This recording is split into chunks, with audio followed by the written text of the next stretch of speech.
Hai, saya Nur Halim Tanjung, pengajar jurnalistik, juga salah seorang editor di media cyber yang ada di Medan.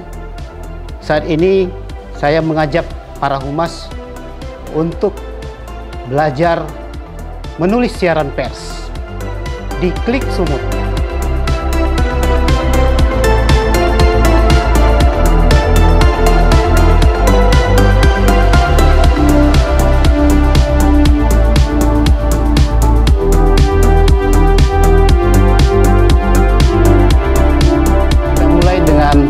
Pemahaman siaran pers. Siaran pers itu apa? Siaran pers itu definisinya itu adalah bahan pemberitaan yang dibuat dan serta disusun oleh humas atau public relation, baik PR suatu instansi, lembaga, perusahaan ataupun organisasi, dengan tujuan memberi informasi kepada publik melalui media massa, baik televisi, surat kabar, radio, maupun media cyber.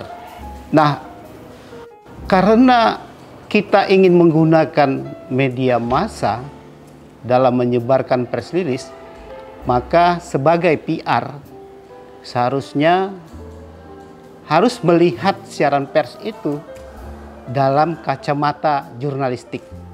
Dalam jurnalistik, siaran pers itu adalah berita. Maka berita itu apa? Yaitu laporan peristiwa atau kejadian fakta yang diperoleh secara jujur dan dapat dipertanggungjawabkan. Dalam prosesnya untuk memperoleh berita itu, maka kita harus observasi.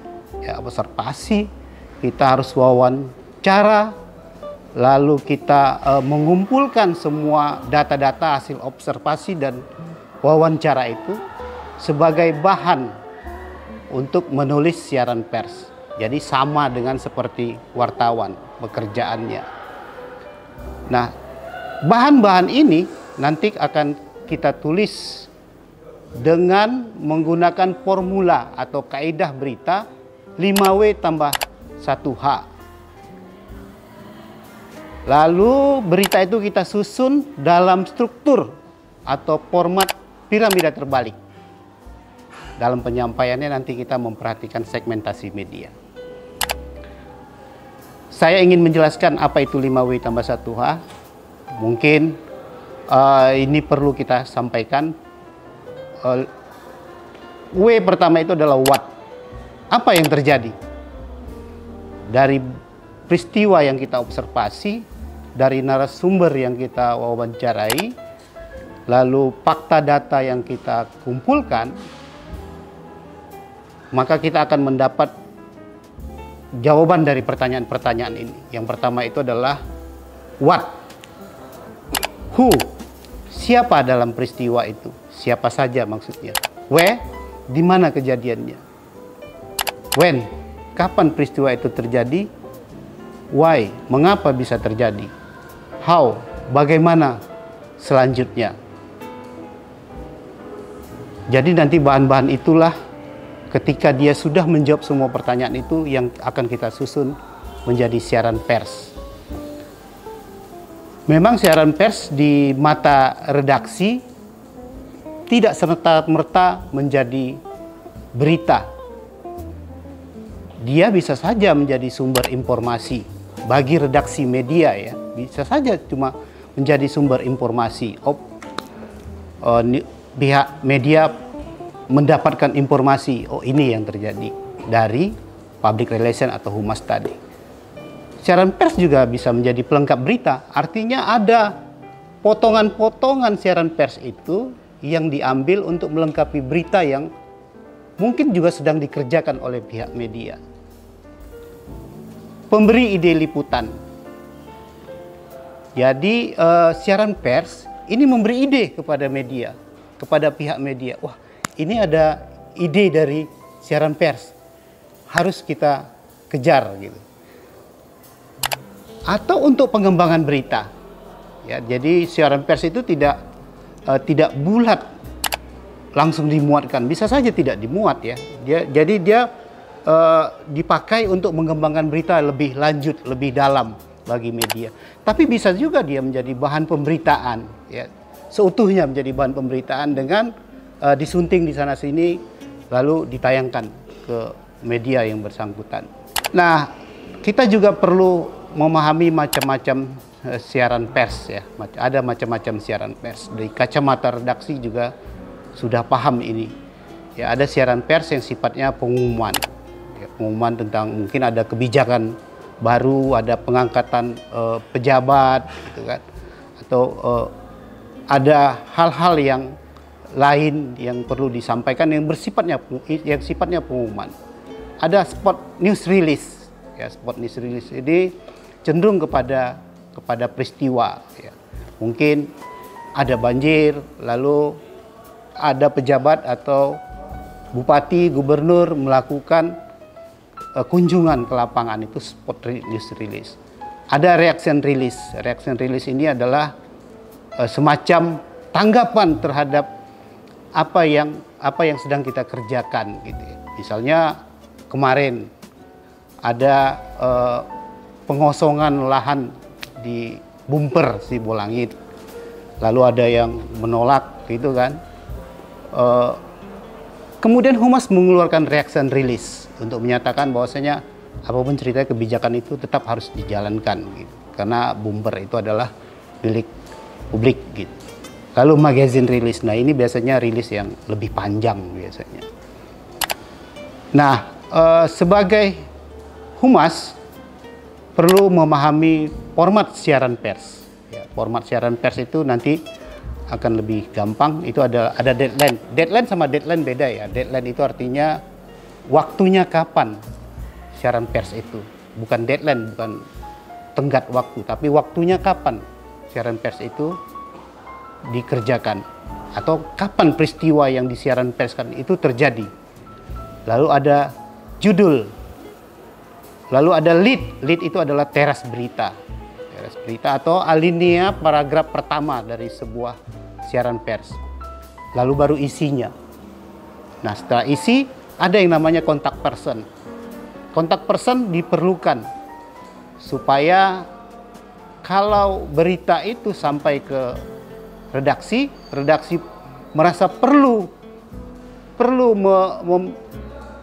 mengkonfirmasi data, fakta atau keterangan, dia tinggal hubungi pihak humas. Ya. Jadi formatnya itu sudah jelas. Biasanya di atas itu kita sudah buat formatnya, ada nama lembaga yang mengeluarkan, lalu ada deadline-nya atau tanggalnya tadi, lalu baru judul dan jadi formatnya di bawahnya itu harus ada kontak person. Memang macam-macam, ya, macam-macam format biasanya dari humas itu. Dari instansi itu formatnya beda, lalu dari perusahaan juga beda. Tapi masing-masing maksudnya untuk memberi format itu, memberi kemudahan bagi media untuk mengkonfirmasi ke pihak humas. Nah, biasanya berita-berita itu, nah ini perlu kita pahami, ya. Berita-berita itu ditulis dalam bentuk straight news. Dalam jurnalisme atau di redaksi dikenal sebagai straight news. Atau berita langsung yang ditulis menggunakan formula 5W tambah 1H dengan struktur piramida terbalik. Saat ini perkembangan jurnalisme yang dipacu digitalisasi media membuat penulisan berita dalam bentuk straight news ini justru semakin banyak digunakan karena langsung menyampaikan pokok peristiwa. Ya, orang banyak yang buru-buru ingin mengetahui peristiwa apa yang sedang terjadi. Lalu bagaimana struktur berita straight news itu? Biasanya struktur berita straight news itu dalam bentuk piramida terbalik. Tadi sudah saya sampaikan, berita itu harus bisa menjawab pertanyaan 5W tambah 1H, lalu ditulis dalam struktur piramida terbalik. Struktur piramida terbalik itu yang pertama adalah judul berita atau headline. Jadi nanti kita harus bisa membuat judul yang menarik supaya orang tertarik membaca keseluruhan berita. Lalu ada yang namanya teras berita. Teras berita lebih lengkap daripada judul berita. Di bawahnya ada perangkai atau jembatan, bridge, yang menghubungkan teras berita sama isi berita atau tubuh berita. Adapun tubuh berita itu mencakup detail tentang lead, latar belakang atau background, dan data pelengkap atau secondary material. Jadi formatnya itu struktur piramida terbalik. Kenapa piramida terbalik? Karena umumnya pembaca itu ingin mengetahui inti persoalan atau pokok peristiwa. Makanya piramida terbalik itu kalau kita analogikan, yang paling atas lah yang paling penting. Di bawah semakin tidak penting. Jadi hindari menulis berita atau siaran pers dalam format kronologis. Lihat atau cari mana yang paling penting terlebih dahulu. Itulah yang ingin diketahui oleh pembaca. Makanya dibilang struktur piramida terbalik. Dalam membuat lead berita, tadi sudah saya sampaikan harus menarik. Teras berita ya, lead berita atau teras berita. Menariknya seperti apa? Yang pertama, dia harus mudah dimengerti, understandable. Lalu memikat atau interesting, supaya orang tertarik membaca keseluruhan berita. Jadi nanti ada contoh-contoh berita yang bisa kelihatan ya.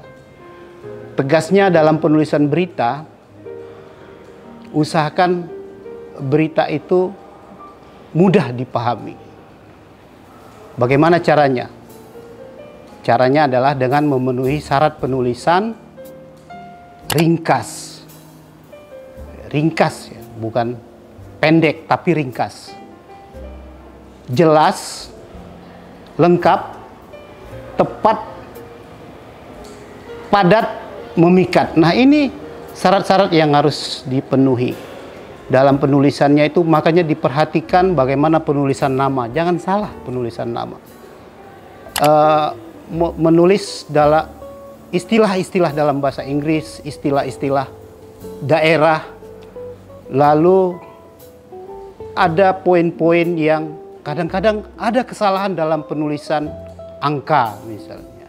Jadi itu harus dihindari dalam penulisan angka. Kadang-kadang kita menulis miliar 1,5 miliar misalnya. Tapi kadang-kadang hilang komanya. Dalam bahasa Indonesia kan harus 1,5 miliar, tapi tertulis adalah 1,5 miliar seperti itu. Jadi itu ada kesalahan-kesalahan yang sering kelihatan. Menulis bahasa asing atau bahasa daerah yang keliru, menulis nama yang keliru, menulis angka yang keliru. Nah, ini perlu terus diperhatikan. Karena kalau seandainya belakangan itu baru diketahui lalu direvisi, maka media akan merasa bersalah. Mustahil direvisi lagi gitu kan, walaupun memang bisa saja mereka lakukan itu gitu. Tapi kalau terus-terusan seperti itu, nah ini akan menjadi catatan buat media. Bahwasanya kalau seandainya ada rilis dari lembaga ini atau instansi ini, mereka harus lebih ekstra. Kalau mereka masih punya energi, nggak masalah. Tapi kalau seandainya mereka sudah mulai boring juga, mungkin akan mereka skip atau mereka lewatkan siaran pers seperti itu. Jadi perhatikan supaya syarat-syarat ini dipenuhi, sehingga kita bisa menghasilkan pers rilis yang press clear. Ya, press clear itu istilahnya bersih dari berbagai kesalahan. Baik kesalahan penulisan, kesalahan fakta dan data, kesalahan dalam format piramida terbalik. Artinya tulisan itu harus runtut, ya harus runtut. Jangan sampai lompat-lompat. Jadi kalau lompat-lompat ini juga nanti bermasalah. Jadi catatan di redaksi. Tentu Humas kan tidak mau siaran pers yang disampaikannya tidak ditayangkan di media yang bersangkutan. Maka perhatikan supaya selalu press clear dalam menyampaikan siaran pers.